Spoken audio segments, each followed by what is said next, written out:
Hello and welcome back to my channel. It's Shadell here. If you're a returning subscriber, thank you for coming back. If you're new, welcome to the family. So if you follow me on social media, you know I recently just shared on my Instagram account about something that I've been going through for the last 3 months, shall I say. And now that it's over, it was just on my heart to share my story. I couldn't find a lot of information or a lot of stories that kind of mirrored mine. It was either not that extreme and turned out to be nothing, or the extremes. My condition was something that not a lot of people, one, know about, two, get diagnosed with, three, once they're diagnosed, they're already at the worst stage. You know what I'm saying?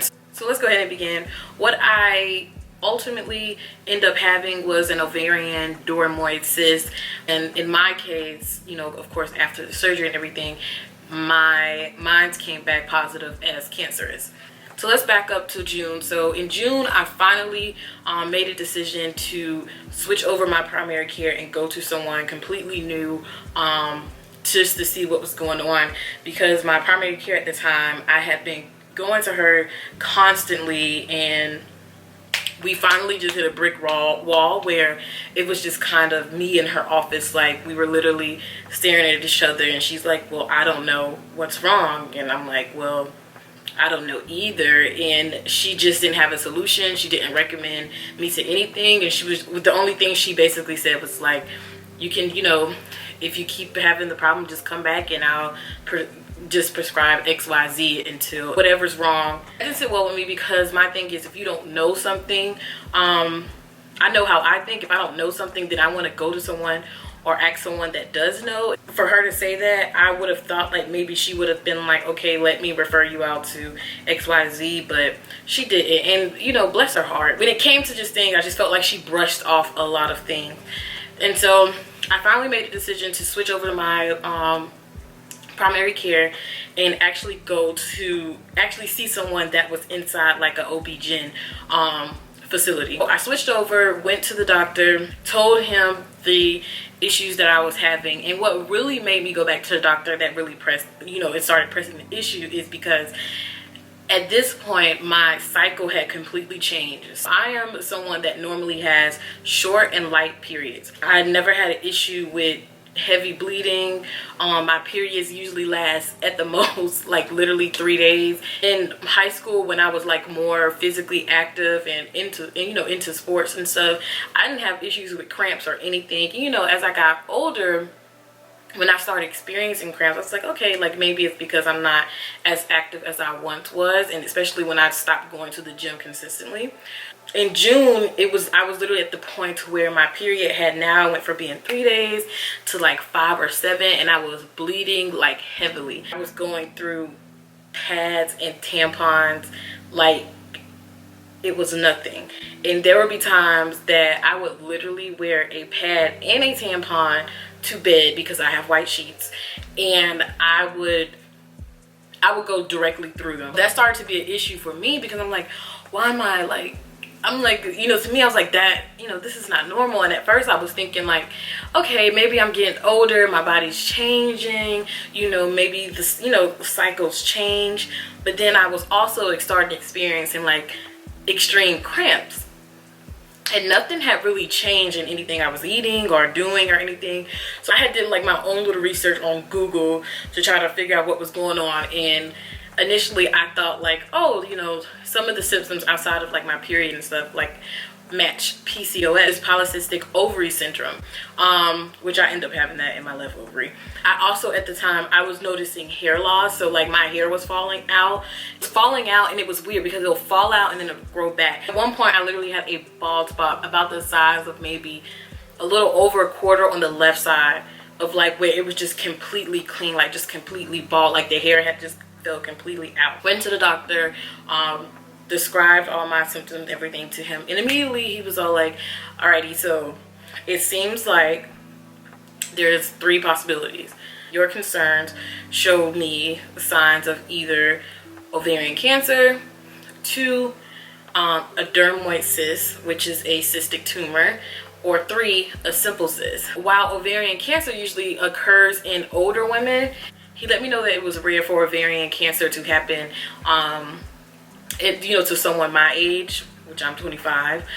He was like, but although it's rare, doesn't mean that, you know, there isn't a possibility that it could happen or it could be. So he just wanted to cover all grounds and test for ovarian cancer or dermoid cyst, just to figure out which is which and rule whichever one out.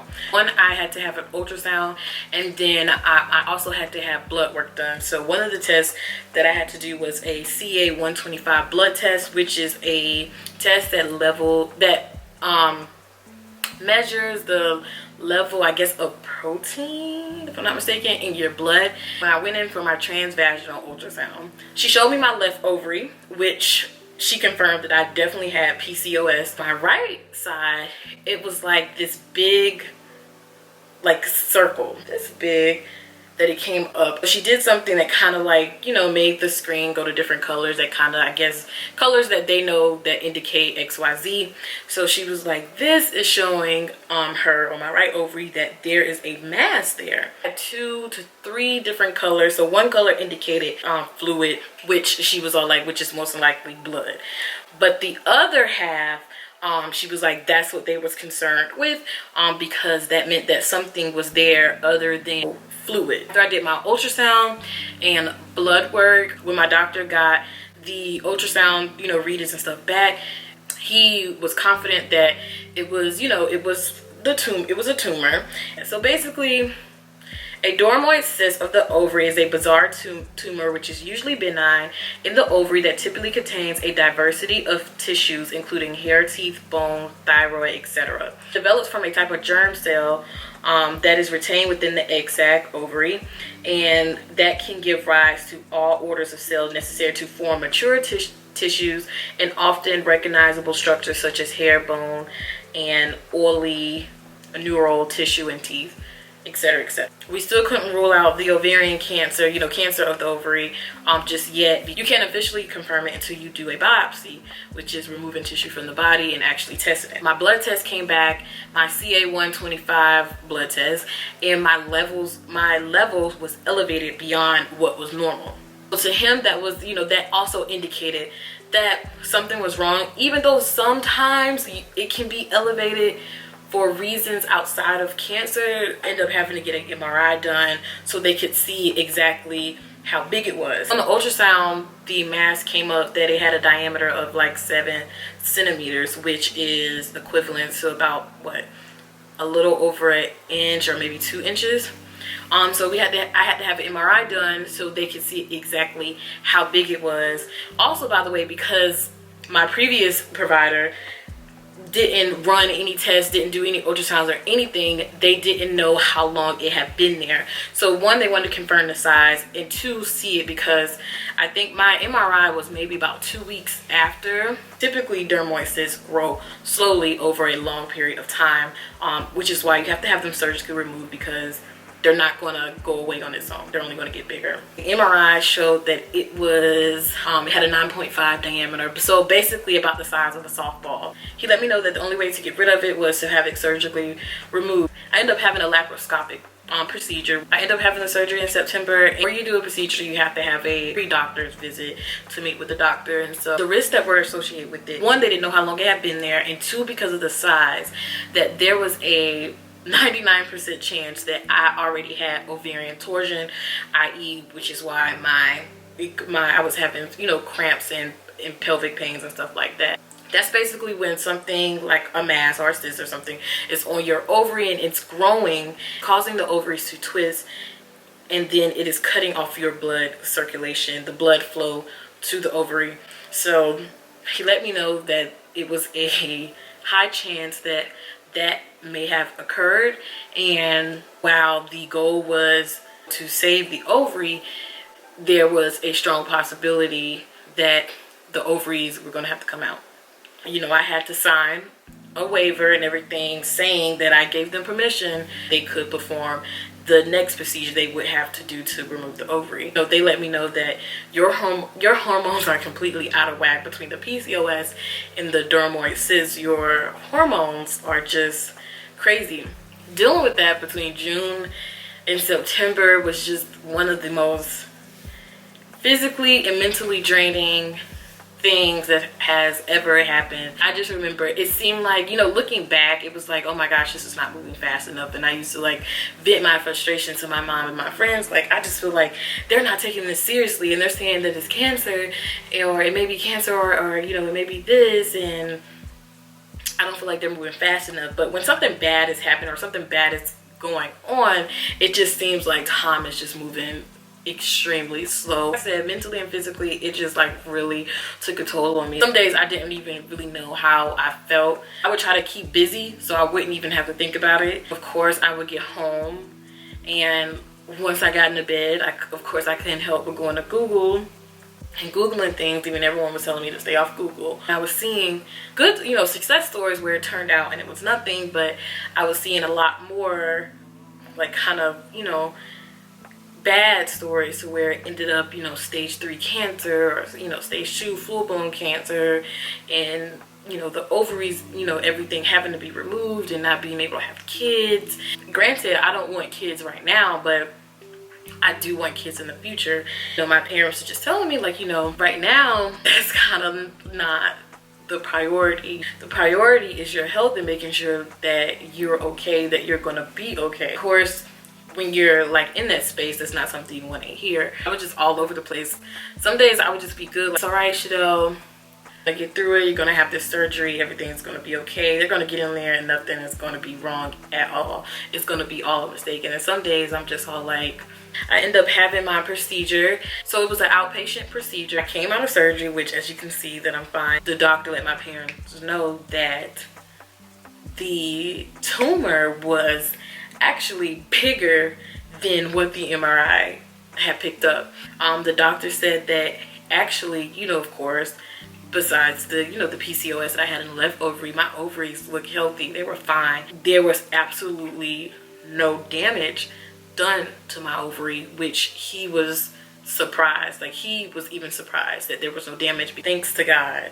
So of course that was great news to hear, that everything looked fine, healthy and stuff. And so went in through my navel, and so I had an incision on my navel, and then 2 incisions on my hip where they, you know, put the tools at and everything. So 3 incisions in total, which today you can't even see except for my belly button, and my belly button looks a little sideways.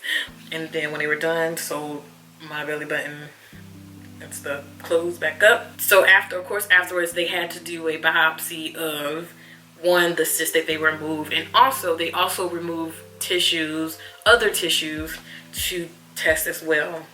I was feeling good up until I got the call about the biopsy. I remember just feeling completely like empty. It was literally like all the life was sucked out of me. Like, in between the time I got that and went to see the doctor, I didn't share it, you know, like with my family or anything, because at the time, the sisters in college, they were doing midterms, you know, my little brother's in school, you know, my parents are working, they already have their daily, you know, things that they have going on. And I knew, like, telling them that would literally like just throw them completely off, because they were already you know, worried to death about me and stuff like that, and my friends and stuff. So I started to do the whole shutting down again that I was doing prior to my surgeries, where I was just like, I didn't really want to talk to anybody, or I didn't really want to talk about it amongst my family.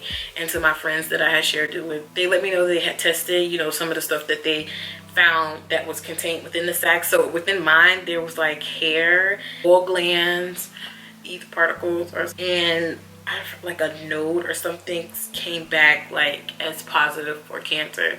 So that's why they take out other tissues that's surrounding the area, because they're able to test to see, okay, did it spread, you know, where is it, was it contained just within the cyst? By the grace of God, luckily mine had been contained within my cyst, and because they were able to remove my cyst and my cyst did not rupture, therefore I was cancer free. I didn't have to worry about going through chemo or anything, or being treated. When I think back on it, I'm just like, it was just crazy, because everything that should have happened didn't happen. Like, I shouldn't have my ovaries, but I do. I should have had ovarian torsion, but I didn't. I should have had cancer, but they were able to remove it. But I shared that just to share with you guys that it's important to listen to your bodies, because our bodies tell us everything that we need to know. When something's wrong, our body will tell us. And the thing about those type of cysts that / tumors is that they go under the radar because it's so hard to catch them, because you can't catch them in, you know, your regular pap smear. So when people do finally discover it, they're discovering it when they're in the ER in pain and they're having to have an emergency surgery. It's so important to listen to our bodies and know what's your normal, because sometimes I think that we kind of compare ourselves to others. The lab technician had told me, and she was like, no, everyone has their normal. So if your period has always been light and short like that, that is your normal. And your normal changes, that is your body's way of letting you know that something is wrong. Another sign was that my skin was oily, so I started, if you guys follow me on my channel, you know that I've moved from normal to kind of combination skin because of the imbalance of hormones that was causing me to, you know, develop oiliness. And that was another way of my body telling me that something's wrong. Listen to your body. If something is wrong, definitely go talk to your doctor. If you feel like your doctor is not giving you the answers or the response that you want or need or the information, and they're not referring you out, go get another opinion. Definitely don't shut people out. Luckily, my family, you know, of course they know me, but my friends, they know me as well, and they were completely understanding and patient with me with my mood swings and everything. So a part of me felt like I was being a burden. So I'm just thankful for my family, of course, just supporting me and being there for me every step of the way. I'm thankful for my friends that supported me during that time and being there for me. My sister and my friends that went with me on my doctor visits and everything and stuff, so I wouldn't be alone. When I say don't shut people out, I'm not saying that you have to tell everybody. But you don't want everyone praying for you, because not everyone is praying for you. Sometimes people are praying against you. And also, you don't want to tell people that are not willing to go through it with you. That was powerful. My aunt actually told me that. All my family, all my friends, they were down for whatever. So that kicks off my Vlogmas, my 25 days of beauty. Make sure you stay tuned for the rest of my Vlogmas and 25 days of beauty. Bye.